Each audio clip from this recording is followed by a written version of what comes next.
to countries。We have no intention of doing that. Like you are.你给他讲换我现在有我到他那边去行不行？ রাজনীতিতে একটা কথা আছে, শত্রুর শত্রু আমার মিত্র। চায়না হচ্ছে ভারতেরও শত্রু, আমেরিকারও শত্রু। অতএব এই ভারতীয় আধিপত্য আর মার্কিন আগ্রাসনকে ধূলিসাৎ করতে চায়নার সাথে লুক ইস্ট,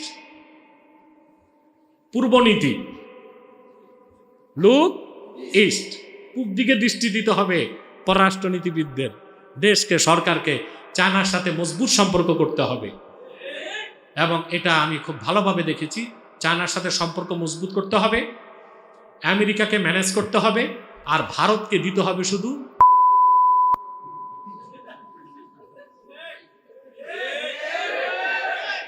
খাস বাংলায় যেটাকে বলে পেদানি। ঠিক কিনা? আমরা খুব ভালোভাবে দেখছি। তার কারণ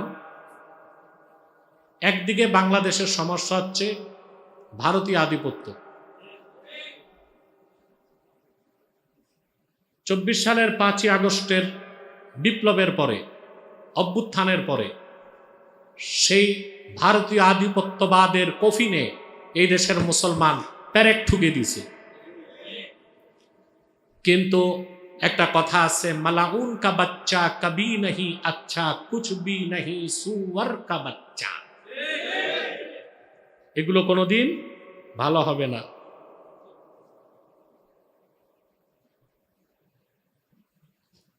কথা বুঝতেছেন? ওরা বাংলাদেশের বিরুদ্ধে দুশ্মনী করেই যাচ্ছে, ভিসা দেয় না। আরে আমাদের দেশের লোক যে টাকা খরচ করে বলেই তো ওদের কলকাতা টিকে আছে।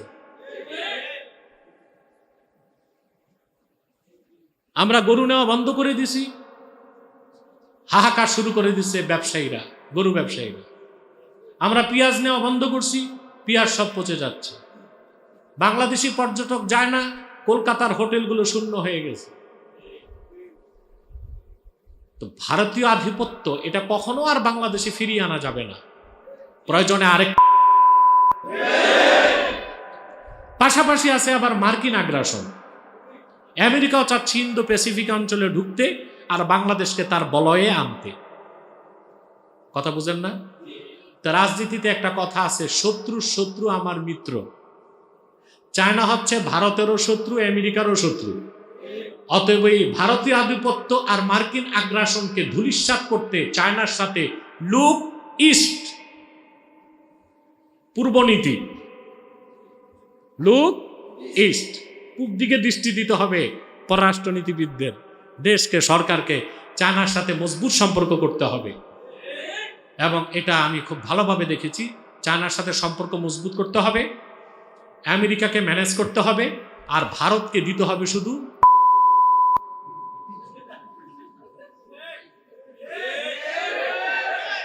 খাস বাংলায় যেটাকে বলে পেদানি। ঠিক কিনা? কোনটা আম কোনটা জাম, সূর্যর নাম সূর্য, চাঁদের নাম চাঁদ, এই একটা নামও ফেরেশতারা, ফেরেশতাকে যে ইলম দেওয়া হয়েছে ওটা ইলমুত তাসাউইর, আমল নামায় দৃশ্যটা উল্লেখ করে রাখে। কারণ তাদেরকে কোনো নামই শেখানো হয়নি। নাম শেখানো হয়েছে কাকে? আদম আলাইহিস সালাম। তারপর বেহেশতের মধ্যে আদম আলাইহিস সালাম সঙ্গীর প্রয়োজন অনুভব করলেন, আল্লাহ তাকে দিলেন হাওয়াকে। তারপর আল্লাহ তাদেরকে বেহেশতের মালিকানা দিয়ে দিলেন। ওয়াকুলনা ইয়া আদম উসকুন আনতা ওয়া যাওজুকাল জান্নাতা ওয়া কুলা মিনহা রাগাদা। আমি বললাম, ও হে আদম, তুমিও তোমার স্ত্রী বেহেশতে পরমানন্দে বসবাস করো, যা খুশি তা খাও প্রাচুর্যের সাথে, মন ভরে। রাগাদান মানে ওয়াসিয়ান। ওয়ালা তাকরাবা হাযিহিশ শাজারা। কারা এখানে? বসো তোমরা।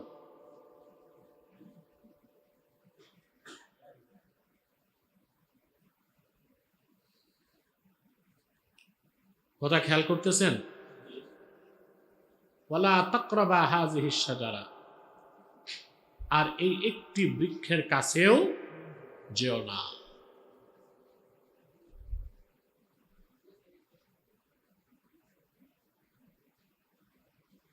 তো দেখেন, আল্লাহ তাআলা একটা আদেশ করলেন আর একটা নিষেধ করলেন। একটা আদেশ করলেন আদমকে, হাওয়াকে, তখন আর তৃতীয় কোনো মানুষ ছিল? কথা বলেন।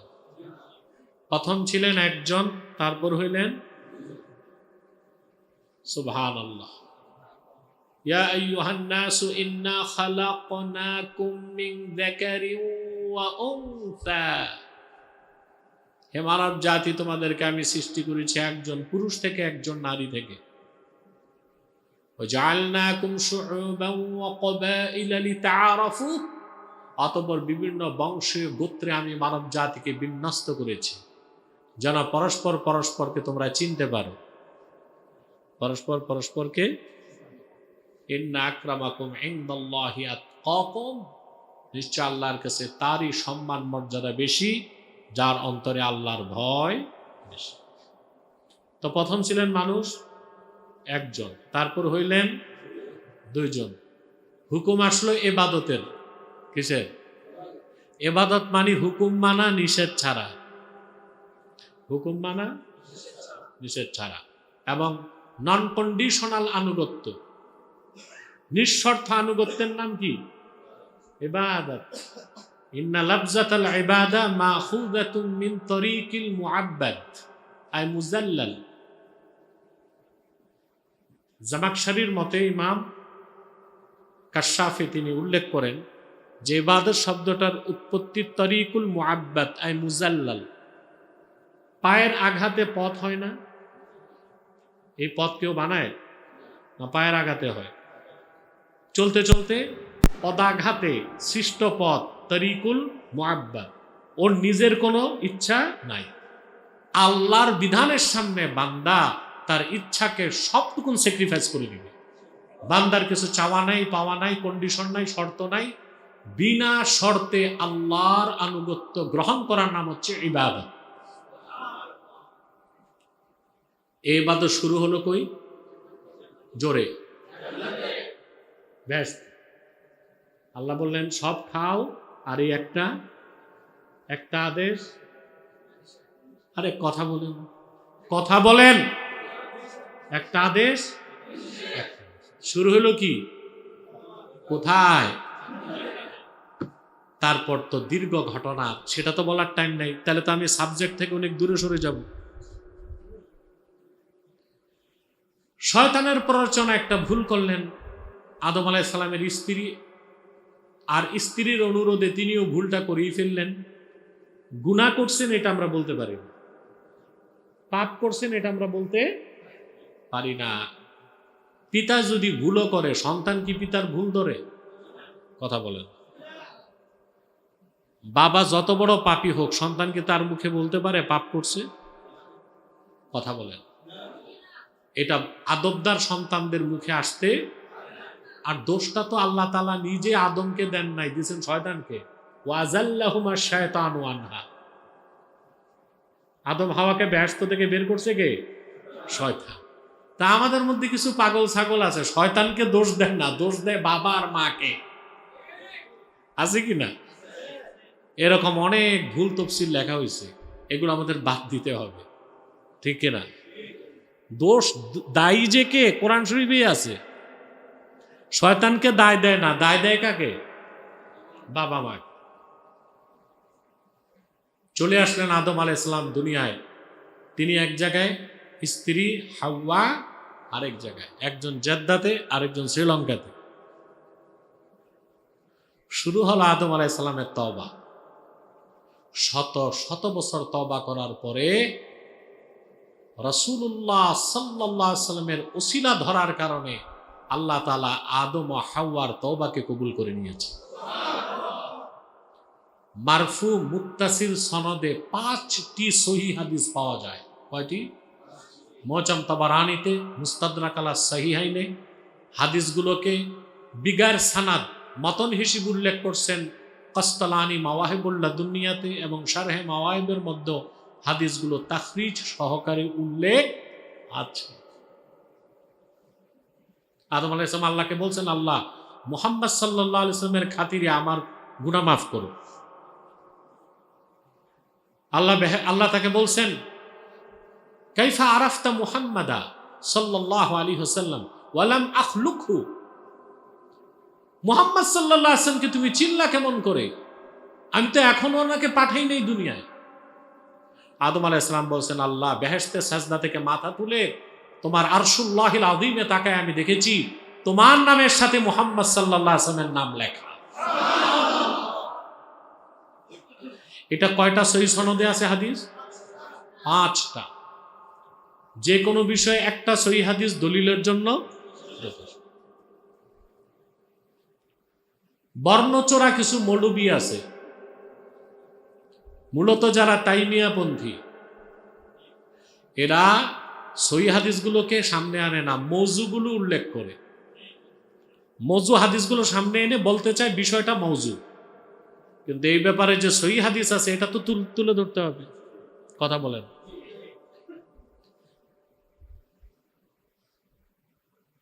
আল্লাহ তওবা কবুল করলেন, স্বামী স্ত্রীর সাক্ষাৎ হলো আরাফার ময়দানে। বুঝতে পারছেন? ঐতিহাসিকদের মতে আদম আলাইহিস সালামের কবর মিনাতে মসজিদুল খাইফের কাছে, আর হাওয়া আলাইহিস সালামের কবর জেদ্দাতে। আমি এটা জিয়ারত করছি, অনেক লম্বা কবর। হযরত হাওয়ার মাথার কাছে সৌদি সরকার লিখে রাখছে উম্মুনা হাওয়া, আমাদের মা হাওয়া। তওবা কবুলের পর শুরু হয়ে গেল খেলাফতের কাজ। আসমানে ছিল, আমার সামনে কি সবাই বধির? আসমানে ছিল, জমিনে হইল। হুকুম মানা নিষেধ ছাড়া ইবাদত, হুকুম মানানো নিষেধ ছাড়ানো, তার নাম খেলাফত। এবার জমিনে শুরু হইল কি? খেলাফত। প্রথম খলিফা, মানব জাতির প্রথম খলিফা, তিনি আল্লাহর বিধান মোতাবেক জমিনে আল্লাহর বিধানকে কার্যকর করলেন। জমিনে দুইটাই চলল, ইবাদত এবং খেলাফত। ইবাদত এবং তারপরে একের পর এক পয়গম্বর আসলেন। সুবহানাল্লাহ। সবাই আল্লাহর পক্ষ থেকে খেলাফতের দায়িত্ব পালন করছে। বনি ইসরায়েলের যত নবী এসেছেন সবাই রাজনীতি করছেন। সবাই। বনি ইসরায়েলের পয়গম্বরগণ শুধু আধ্যাত্মিক নেতৃত্ব দেন নাই, রাজনৈতিক নেতৃত্বও। মুসলিম শরীফের হাদিস, রাসূলুল্লাহ সাল্লাল্লাহু আলাইহি ওয়াসাল্লাম ইরশাদ করেছেন, একটা হাদিস আমি সহিহ মুসলিম থেকে বলেছিলাম, কানা বানু ইসরাঈল তাসুসুহুমুল আম্বিয়া, বনি ইসরাইলের লোকদেরকে রাজনৈতিক নেতৃত্ব দিত নবীগণ। তা কি সব রাজনীতি নিন্দিত, না কিছু রাজনীতি নন্দিত? সব রাজনীতি নিন্দিত, না কিছু রাজনীতি নন্দিত? আমরা নন্দিত রাজনীতি করি ইবাদত হিসেবে, আর নিন্দিত রাজনীতিকে বর্জন করি, নিন্দিত রাজনীতিকে বর্জন করি শিরক হিসেবে। কি হিসেবে? এটাও ইবাদত। হুকুম মানা নিষেধ।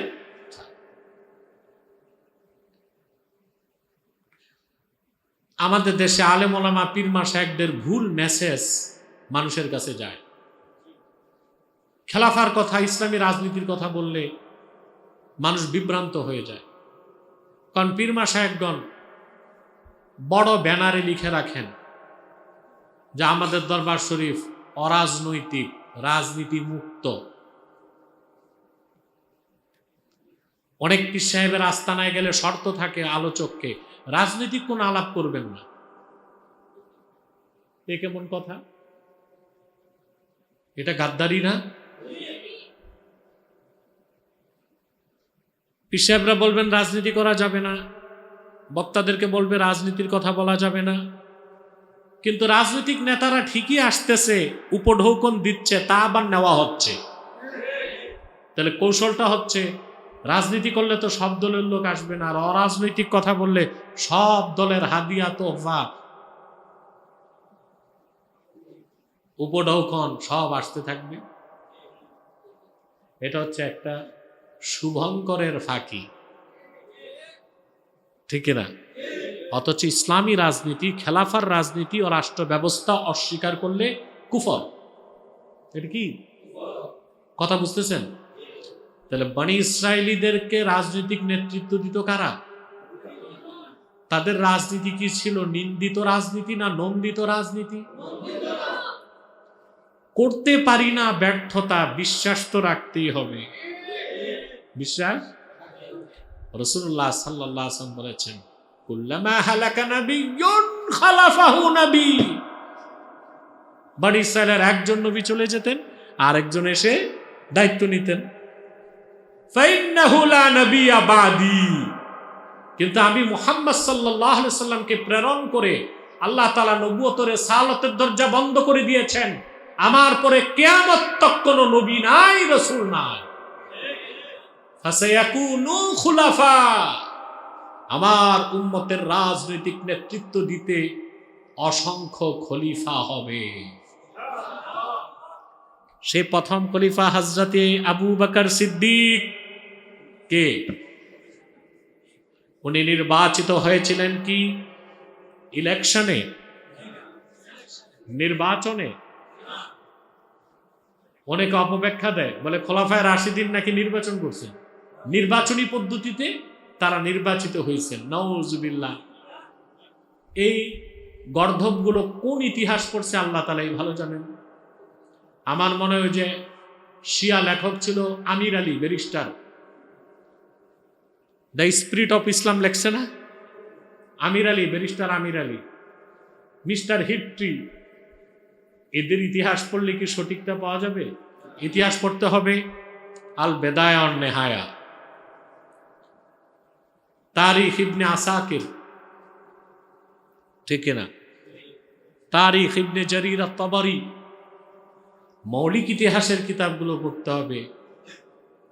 পথভ্রষ্ট বাতিল ফেরকার কারো লেখা ইতিহাস গ্রহণযোগ্য হতে পারে না। বিশেষ করে পশ্চিমা অমুসলিম লেখকদের লেখা ইতিহাস যদি ইসলাম ইতিহাস হয়, এটা পড়ানো যাবে না। কারণ অমুসলিম যারা ইহুদি খ্রিস্টান, ওরা তো ওদের ধর্মগ্রন্থটাই ঠিক রাখতে পারেনি। রাখছে Old Testament, New Testament, Bible, যেটা Bible, Old Testament, New Testament, এই দুইটা থেকে নিয়ে একটা জগা খিচুড়ি মার্কা বই হচ্ছে কি বাইবেল। আপনারা বাইবেল পড়বেন না, কারণ অধিকাংশ কথাই মিথ্যা। যদি পড়েন তো উপন্যাস যেমন পড়েন ওই রকম একটু মজা লাগতে পড়তে পারেন, কিন্তু বিশ্বাস করার কোনো সুযোগ। যারা তাওরাত আর ইনজিলের মতো কিতাবগুলোর অথেন্টিসিটি নষ্ট করছে, তারা কি ইতিহাস বিকৃত করতে পারে না? আমার খুব দুঃখ লাগে, আমাদের সময় কলেজে ইন্টারমিডিয়েটে একটা ইতিহাসের বই পড়ানো হইতো, ইসলামের ইতিহাস। লেখক ছিল কে আলী। কি নাম? কে আলী। যদিও আমি ইতিহাস ডিপার্টমেন্টে ছিলাম না, সায়েন্স ডিপার্টমেন্টে পড়লেও ইতিহাসের বইটা পড়তাম। কে আলীর লেখা। আপনারা অবাক হয়ে যাবেন, কে আলী ইসলামের ইতিহাস লিখতে যে হযরত মুয়াবিয়ার চরিত্র দাগ দেবার চেষ্টা করছে। হযরত মুয়াবিয়ার চরিত্র উল্লেখ করছে স্বৈরাচারী, লম্পট, দুরাচার। খোঁজ নিয়ে জানলাম কে আলী ছিল শিয়া। কি ছিল? আমাদের দেশে কত মৌলবী গেল, পীর গেল, পণ্ডিত গেল, ইসলামের ইতিহাসটা একটা ভালো মানুষ লিখে দিবে এই সুযোগ হইল না, নেওয়া হইল কারটা? কে আলী, শিয়া লেখকের। এটা আমাদের দুর্ভাগ্য। কারণ আমাদের যারাই সরকারে আসে তারা আলেমদেরকে দাওয়াত দেয় ইফতার মাহফিলে। কোথায়? তা আলেমদেরকে যে দাওয়াত দেয় ওইটা আবার রাজনীতিবিদদের সাথে না, এতিমদের সাথে। এতে বোঝায় এতিমরাও নিরীহ, আলেমরাও নিরীহ। আর মাশাআল্লাহ মৌলভী সাহেবরা যদি প্রধানমন্ত্রীর কার্যালয় থেকে দাওয়াত আসে, অজু করার টাইম পায় না। সব সমানে দুধ দেয়। সোহবতে সালে তোরা নিতে না সোহবতে তালে তোরা। অথচ ইসলামের সাথে রিলেটেড প্রতিটি কাজে রাখতে হবে বিচক্ষণ ইসলামিক স্কলারদেরকে। বাংলাদেশে প্রত্যেক হক ঘরানায় ভালো ভালো আলেম আছে, এদেরকে রাখতে হবে। আর ইসলামের ইতিহাস লেখার পর সঠিক লিখলো কিনা এটা দেখবে কি একজন মুহাদ্দিস। কে দেখবেন? কারণ যিনি হাদিস পড়ছেন তিনি ইতিহাস ভালো জানেন। একজন ভালো সঠিক আকীদা সম্পন্ন স্কলার দেখবেন যে ইতিহাসের বইটা রিভিউ করবেন, এটা ঠিক আছে কিনা, আছে এই নিয়ম, কথা বলে। অথচ বাংলাদেশে প্রত্যেক কলেজ ভার্সিটিতে ইসলামী স্টাডিজ দাওয়া বিভাগে উচিত ছিল তাদেরকে শিক্ষক হিসেবে নেওয়া, কোরআন হাদিস তাফসির আর আদব পড়ানোর জন্য যারা মুহাদ্দিস মুফাসসির, কিন্তু এই সুযোগটা নাই। শর্ত হচ্ছে যে চাকরি নিতে হলে দাওরা পাস হোক, মুফতি হোক চলবে না, অনার্স মাস্টার্স শিক্ষক নিবন্ধন পরীক্ষায় উত্তীর্ণ হইতে হবে। শিক্ষক নিবন্ধন হচ্ছে গলার ফাঁস। এটা কি? যে সারা জীবন পড়ছে তাফসির হাদিস ফেকা, সে তো কলেজে যে ভার্সিটিতে যে তাফসির হাদিস ফেকাই পড়াবে ইসলামী স্টাডিজে। তো শিক্ষক নিবন্ধন পরীক্ষায় তাকে প্রশ্ন করা হয়, গণিত দেওয়া হয়, গণিত, পাটিগণিত, বীজগণিত, উচ্চতর গণিত, এগুলো বেটা জীবনে দেখেই নাই। এর মানে হচ্ছে এই ভালো লোকগুলোকে জায়গা মতো যেতে না দেওয়া। তো কারা যায়?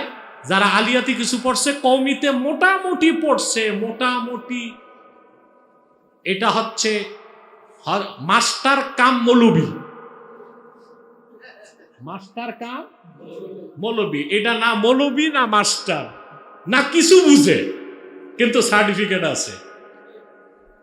কামেল, honours, masters, BCS, MPhil, PhD, শিক্ষক নিবন্ধন পরীক্ষা উত্তীর্ণ। এই বেটা যে ভার্সিটিতে তাফসির পড়াচ্ছে, হাদিস পড়াচ্ছে, আরবি আদব পড়াচ্ছে। অথচ যোগ্য লোকগুলো শুধুমাত্র সার্টিফিকেটের কারণে পাশ কেটে চলে গেল। শিক্ষা ব্যবস্থার আমূল পরিবর্তন আমরা চাই, সেটা ভিন্ন সাবজেক্ট, আর যাচ্ছে না। তো ইতিহাস পড়তে হবে কোনটা? হক্কানীদের লেখা ইসলামের ইতিহাস পড়তে হবে। কে আলীর লেখা ইতিহাস পড়লে সঠিকটা জানা যাবে। পিকে হিট্রি তার লেখা ইতিহাস পড়লে সঠিকটা জানা যাবে। ব্যারিস্টার আমির আলী তার লেখা ইতিহাস পড়লে সঠিকটা জানা যাবে। নির্বাচনী পদ্ধতিতে প্রথম খলিফা নিযুক্ত হন নাই। আমার নূর নবীজি মুহাম্মদ মুস্তাফা সাল্লাল্লাহু আলাইহি সাল্লামের রাহলাত ইলাল্লাহ এর পরে খলিফা কে হবে যখন কথা উঠল, আনসারদের মধ্য থেকে একজন দাঁড়ায় বললেন, মিন্না আমিরুম ওয়া মিনকুম আমির, আমাদের পক্ষ থেকে একজন খলিফা হবে, আপনাদের মুহাজিরদের পক্ষ থেকে একজন খলিফা হবে। সিদ্দিক আকবর একটা হাদিস শুরু বললেন যে রাসূলুল্লাহ সাল্লাল্লাহু আলাইহি ওয়াসাল্লাম বলেছেন, আল আইম্মাতু মিন কুরাইশ, নেতা হবে কুরাইশ থেকে। কিসের নির্বাচন? সর্বপ্রথম সিদ্দিকে আকবরের সামনে যে হযরত ওমর তরবারিটা মাটিতে গেঁথে দিলেন আর হাতে হাত রেখে বায়াত নিয়ে নিলেন। সমস্ত মুহাজির এবং আনসারগণ আবু বকর সিদ্দিকের কাছে বায়াত নিয়ে তাকে খলিফা মেনে গেলেন। হযরত ওমরের সময় মাজলিসে শুরা সিদ্ধান্ত নিয়েছে তিনি খলিফা হবেন।